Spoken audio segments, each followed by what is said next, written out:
Ranchero compró una granja abandonada.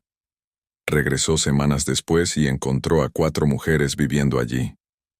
El sol apenas se asomaba por los cerros de los Altos cuando tomé la decisión de mi vida.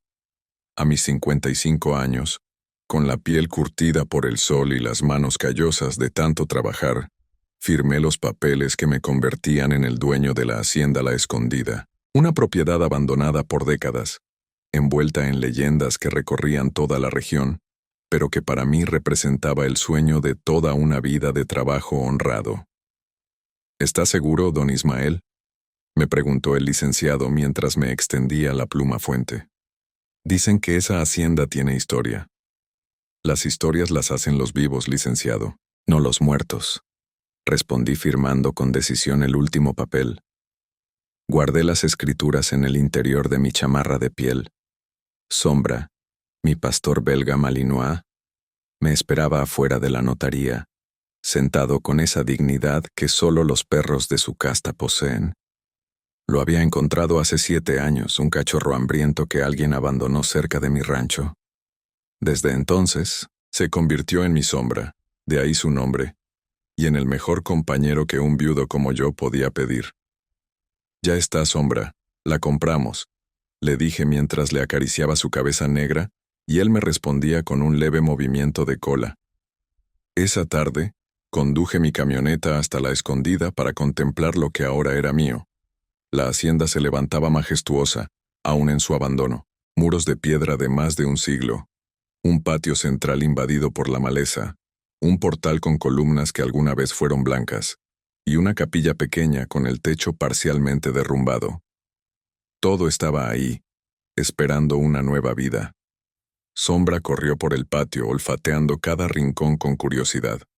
Yo caminé despacio, pisando con respeto lo que antes había sido el corazón de una de las haciendas más prósperas de Jalisco.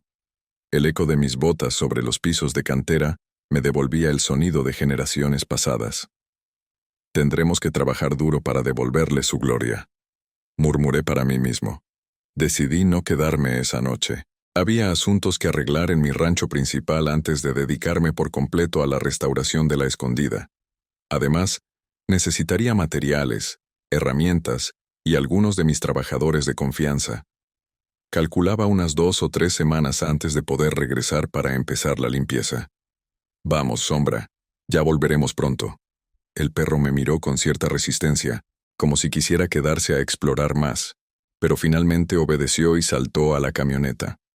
Las semanas pasaron más rápido de lo que pensé entre preparativos, compras de materiales y la organización de mi otro rancho para que pudiera funcionar sin mi presencia constante. Mis hijos, ya grandes y con sus propias vidas, me visitaron cuando supieron de mi nueva adquisición. «Papá, ¿estás seguro de meterte en este proyecto tan grande?», me preguntó Miguel, mi hijo mayor. «A tu edad deberías estar pensando en descansar», añadió Carmen, mi hija, siempre preocupada por mi salud desde que su madre nos dejó. Les expliqué que para un hombre de campo como yo, el descanso era una forma lenta de morir. Necesitaba un propósito, un proyecto, algo que dejar como legado. No los convencí del todo, pero respetaron mi decisión como siempre lo habían hecho. Cuando finalmente regresé a La Escondida 3 semanas después, el sol de la tarde bañaba la fachada principal con una luz dorada que le daba un aspecto casi místico. Detuve la camioneta frente al portal principal y abrí la puerta trasera para que Sombra bajara. Pero algo extraño ocurrió. En lugar de saltar con entusiasmo como solía hacer en lugares nuevos, se quedó quieto, con las orejas erguidas y el cuerpo tenso. «¿Qué pasa, muchacho?», le pregunté extrañado. Sombra emitió un gruñido bajo, no de agresión, sino de advertencia. Sus ojos estaban fijos en la casa principal. Fue entonces cuando lo noté. Un hilo delgado de humo salía de la chimenea y un aroma sutil a hierbas flotaba en el aire. Alguien estaba dentro de mi propiedad. Con cautela, me acerqué a la casa. Sombra pegado a mis piernas, alerta pero sin mostrar los dientes. La puerta principal estaba entreabierta. Empujé suavemente y el chirrido de las bisagras oxidadas anunció mi entrada. El interior estaba limpio, Mucho más de lo que recordaba. El piso de cantera había sido barrido y un pequeño fuego ardía en la chimenea de piedra. En la mesa central de la sala, una olla humeante desprendía el olor a hierbas que había percibido. ¿Quién anda ahí?, pregunté con firmeza. Esta es propiedad privada. El silencio fue mi única respuesta por unos segundos, hasta que escuché pasos ligeros acercándose desde lo que debía ser la cocina. Una joven de unos 20 años, de cabello negro trenzado y ojos oscuros y cautelosos, apareció en el umbral. Vestía de manera sencilla, una blusa blanca bordada y una falda larga de manta. «Buenas tardes, señor», dijo con voz suave pero firme. «Mi abuela vendrá en un momento». Antes de que pudiera responder, aparecieron 3 mujeres más. Una anciana de pelo blanco recogido en un moño, con rostro sereno y arrugas profundas que enmarcaban unos ojos negros y brillantes. A su lado, una mujer de unos 40 años, de porte fuerte y mirada desafiante. Y detrás de ella, otra joven similar a la primera, aunque más callada y observadora. «Soy Ismael Valdés, el dueño de esta hacienda», dije sacando las escrituras de mi chamarra. «¿Quiénes son ustedes y qué hacen aquí?» La mujer de mediana edad dio un paso al frente. «Soy Guadalupe de la Garza. Esta es mi madre, doña Elvira, y mis hijas, Soledad y Luz», dijo señalando a cada una. «Y con todo respeto, señor, nosotras no somos invasoras. Hemos regresado a lo que siempre fue nuestro». «¿De qué está hablando? Tengo los papeles que demuestran que soy el legítimo dueño», insistí, confundido y un poco irritado. La anciana, doña Elvira, se adelantó con pasos lentos pero decididos. «Los papeles dicen muchas cosas, señor Valdés, pero la tierra recuerda la verdad», dijo con una voz sorprendentemente clara para su edad. «Esta hacienda perteneció a la familia de la Garza por generaciones, hasta que nos la arrebataron durante la cristiada». Su declaración me dejó sin palabras por un momento. La guerra cristera había terminado hace casi un siglo, pero sus heridas seguían abiertas en muchas familias de la región. «Doña, entiendo su sentimiento, pero yo compré esta propiedad legalmente. Pagué cada peso». «No dudamos de su buena fe, señor», interrumpió Guadalupe, «pero los que le vendieron a usted no eran los dueños legítimos». La situación era tensa. Sombra, que normalmente se mantenía alerta ante cualquier conflicto, sorprendentemente se había acercado a la joven Luz y permitía que ella le acariciara el lomo. «Traicionero», murmuré mirando a mi perro que parecía haber cambiado de bando. Doña Elvira sonrió levemente ante la escena. «Los animales sienten la justicia mejor que nosotros, señor Valdés. Su perro sabe que decimos la verdad». Estaba en una encrucijada. Por un lado, tenía todo el derecho legal de exigirles que se marcharan. Por otro, algo en la dignidad de estas mujeres, en la mirada cristalina de la anciana me impedía actuar precipitadamente. «¿Tienen alguna prueba de lo que dicen?», pregunté finalmente. «Nuestra sangre, nuestra memoria y nuestra palabra», respondió doña Elvira. «Los papeles se perdieron o fueron destruidos cuando mi padre tuvo que huir con su familia durante la persecución. La noche estaba cayendo y, contra todo sentido práctico, me encontré aceptando la invitación de Guadalupe para compartir la cena que habían preparado. El comedor de la hacienda, iluminado con lámparas de aceite, creaba sombras danzantes sobre las paredes de piedra. La comida era sencilla pero deliciosa. Frijoles de la olla, tortillas recién hechas, queso fresco y un guisado de nopales con chile, que picaba justo como me gustaba. Durante la cena, doña Elvira comenzó a narrar la historia de su familia, cómo su bisabuelo había recibido la merced real de estas tierras durante el virreinato, cómo generación tras generación, los de la Garza habían trabajado la tierra, construido la hacienda y sobrevivido a revoluciones y cambios de gobierno, hasta que llegó la guerra cristera. Mi padre era un hombre de fe, señor Valdés. Escondió sacerdotes, protegió a los cristeros. Cuando los federales lo descubrieron, tuvimos que huir en plena noche. Yo era apenas una niña de 6 años. Lo último que recuerdo es a mi padre enterrando algo en la capilla, bajo la imagen de la Virgen de los Desamparados. Decía que era nuestra única esperanza de algún día recuperar lo nuestro. ¿Y qué pasó después?, pregunté, genuinamente interesado. Nos fuimos a Michoacán con unos parientes. Mi padre murió al año siguiente, de pena más que de enfermedad. Mi madre trabajó hasta gastarse las manos para mantenernos. Crecí, me casé, tuve a Guadalupe. Y cuando mi esposo murió, hace 15 años, decidí que era tiempo de buscar nuestras raíces. Hemos estado investigando, rastreando, preguntando. Hace un mes supimos que la escondida estaba abandonada y decidimos venir, antes de que fuera demasiado tarde. Y luego aparecí yo con mis escrituras. Completé.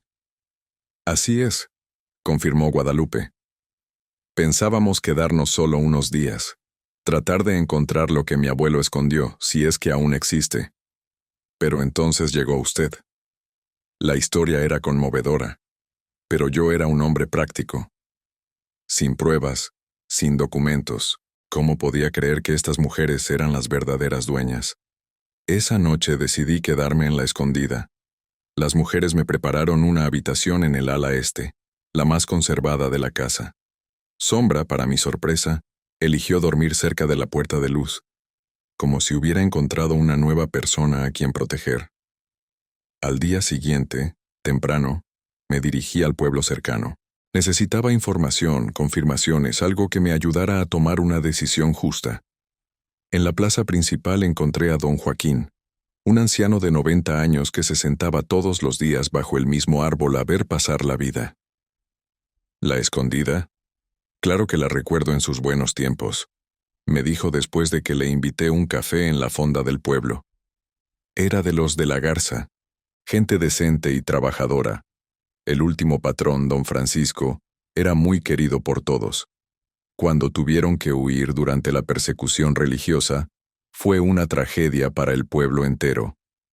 ¿Y qué pasó con la hacienda después? La ocuparon los federales un tiempo. Luego vino un forastero, un tal Fuentes, que mostró unos papeles y dijo ser el nuevo dueño. Nadie le creyó, pero tenía amigos en el gobierno. Se quedó con todo. ¿Fuentes? En mis escrituras aparece ese apellido. Ese hombre nunca trabajó la tierra como los de la Garza. Vendió pedazos, explotó lo que pudo y finalmente abandonó lo que quedaba. Una verdadera lástima. Regresé a la hacienda con más dudas que certezas. Si lo que decía el anciano era cierto, existía la posibilidad de que mi compra, aunque legal en el presente, estuviera basada en una injusticia del pasado. Encontré a Sombra y a Luz explorando los alrededores de la capilla. El perro parecía inusualmente interesado en un área específica cerca del altar derruido. Siempre hace eso, me dijo Luz. Desde que llegamos viene aquí y escarba. Mi abuela dice que está buscando algo.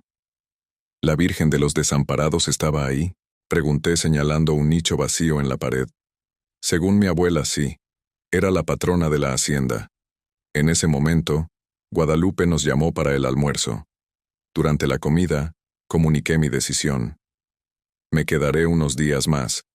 Quiero investigar a fondo esta situación. Si lo que dicen es verdad, tienen mi palabra de que actuaré con justicia. La tarde la pasé revisando cada rincón de la hacienda, tratando de encontrar pistas, marcas, cualquier cosa que pudiera confirmar o desmentir la historia de las mujeres. En el despacho de la casa principal encontré restos de libros de cuentas, tan antiguos que se deshacían al tocarlos. En uno, claramente visible, estaba escrito: Francisco de la Garza, 1925.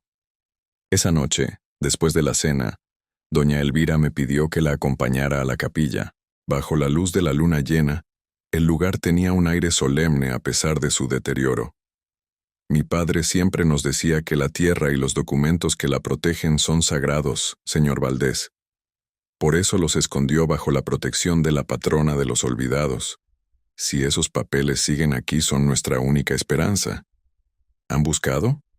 Hemos intentado, pero hay tantos escombros y mis nietas temen que el resto del techo pueda derrumbarse. Somos solo mujeres, señor. Mañana traeré herramientas y comenzaré a despejar esta área. Prometí.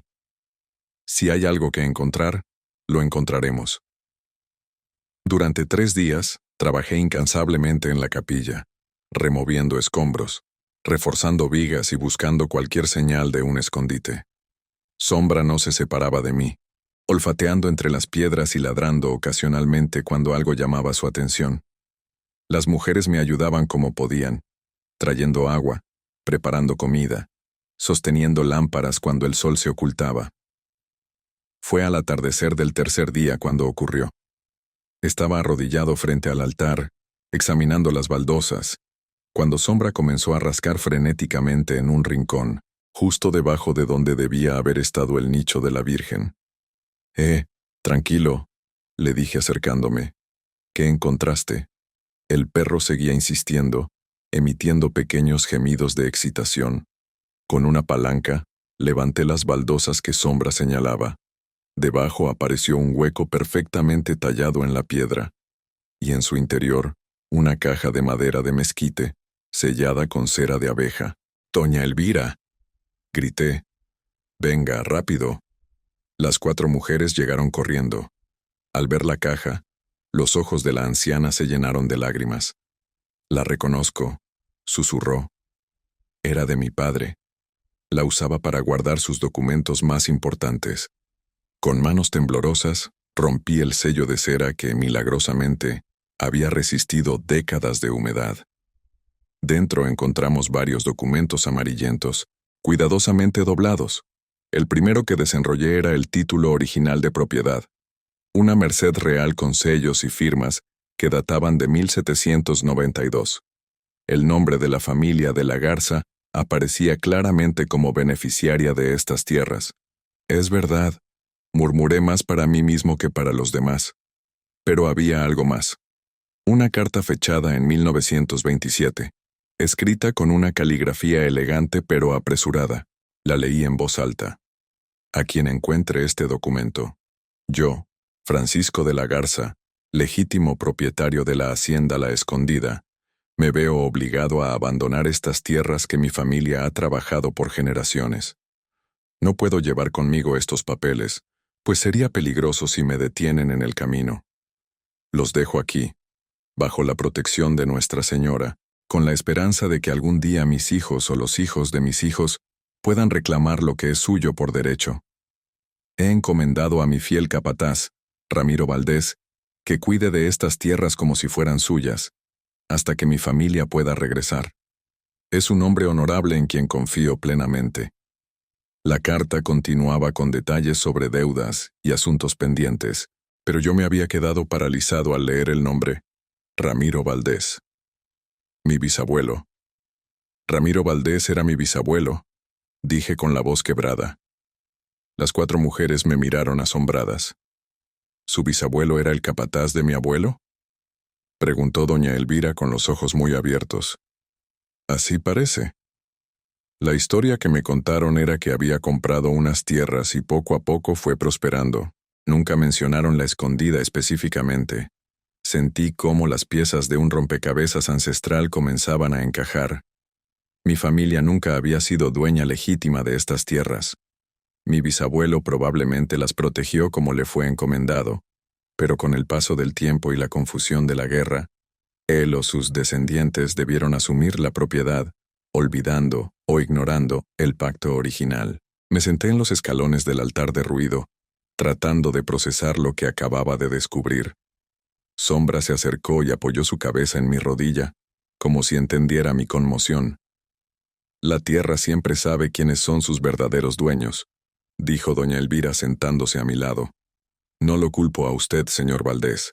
Las guerras y el tiempo borran muchas verdades, pero no borran el honor, respondí finalmente.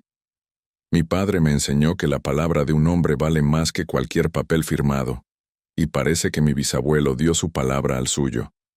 Pasamos la noche entera revisando los documentos a la luz de las lámparas. Había recibos, mapas de la propiedad original, mucho más extensa de lo que es ahora, y cartas familiares que narraban la historia de la escondida desde sus inicios. Era innegable. La familia de la Garza era la legítima propietaria. Al amanecer, tomé una decisión. Reuní a las mujeres en el patio central, donde los primeros rayos del sol iluminaban las piedras centenarias de la hacienda. Lo que he descubierto cambia todo, les dije. No solo confirma su reclamo, sino que revela una deuda de honor en mi propia familia. Saqué mis escrituras, las miré por última vez y las rompí en pedazos ante sus ojos asombrados. «Don Ismael, ¿qué hace?», exclamó Guadalupe. «Lo correcto. Estas tierras son suyas por derecho. Mi familia, sin saberlo quizás, incumplió una promesa sagrada. Pero yo no haré lo mismo». Las mujeres se miraron entre sí, visiblemente conmovidas. Doña Elvira se acercó y tomó mis manos entre las suyas, arrugadas y cálidas. «Su gesto honra a sus ancestros, señor Valdés. Pero estas tierras necesitan más que papeles viejos para volver a florecer. Necesitan trabajo, inversión, conocimiento. Cosas que nosotras solas no podemos proporcionar. Tengo una propuesta», dijo después de un momento de reflexión. «Ustedes aportan la tierra y su legítimo derecho. Yo aporto mi capital, mi trabajo y mi experiencia. Reconstruiremos la escondida juntos, como socios. Honraremos el pacto que hicieron nuestros antepasados, pero adaptándolo a nuestros tiempos». Las 4 mujeres se consultaron con la mirada. Fue Luz, la más joven y callada hasta ahora, quien habló. «A mí me parece justo. Don Ismael ha demostrado ser un hombre de honor, como su bisabuelo, y Sombra ya lo aprobó», añadió sonriendo mientras acariciaba al perro. «Esa tarde sellamos nuestro acuerdo de la manera tradicional en los ranchos de Jalisco, con un tequila de la región para los adultos y la promesa de respetar lo pactado hasta el final de nuestros días». Sombra correteaba alrededor, como celebrando que la justicia finalmente había llegado a la escondida. En las semanas siguientes, comenzamos la ardua tarea de restaurar la hacienda.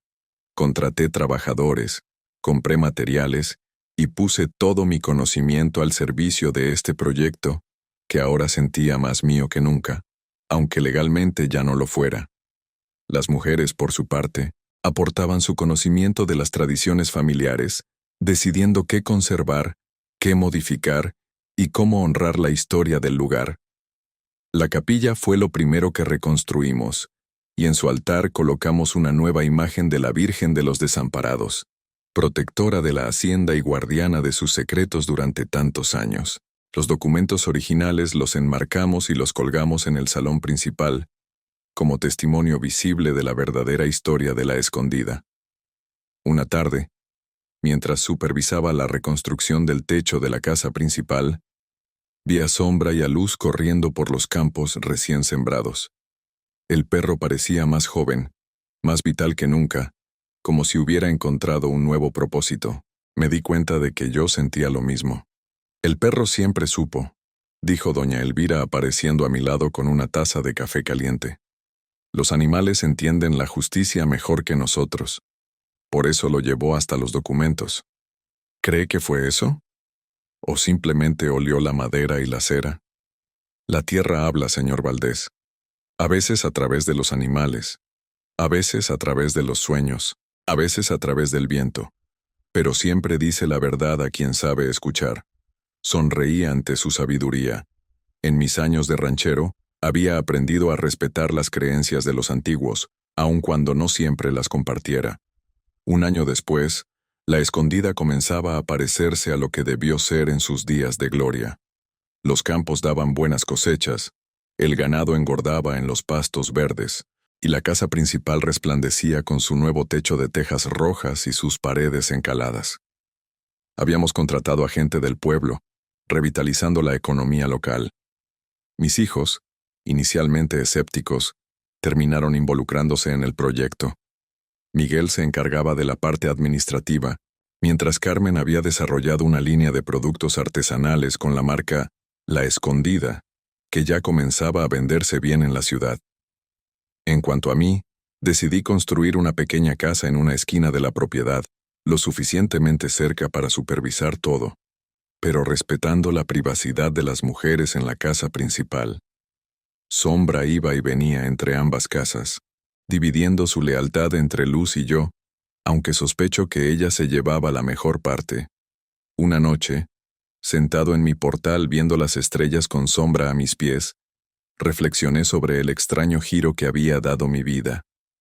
Había comprado una hacienda para dejar un legado material a mis hijos, y terminé descubriendo un legado moral mucho más valioso, que el verdadero dueño de la tierra no es quien tiene los papeles, sino quien la honra con trabajo y justicia. Acaricié la cabeza de Sombra, agradecido por su instinto que nos guió hasta la verdad. «Eres más sabio que yo, viejo amigo», le dije mientras él movía la cola perezosamente. «Siempre supiste quién era la verdadera dueña de la escondida». El perro levantó la cabeza, como si entendiera perfectamente mis palabras, y luego volvió a apoyarla en mis pies satisfecho. A lo lejos, las luces de la casa principal brillaban cálidas en la noche, y el aroma de los naranjos en flor perfumaba el aire. La escondida había vuelto a la vida, y con ella, un pedazo de justicia se restauraba en este rincón de los Altos de Jalisco. La tierra, como bien dijo doña Elvira, siempre recuerda. Y ahora, gracias a un perro fiel y a un pacto de honor entre dos familias, también lo hacíamos nosotros.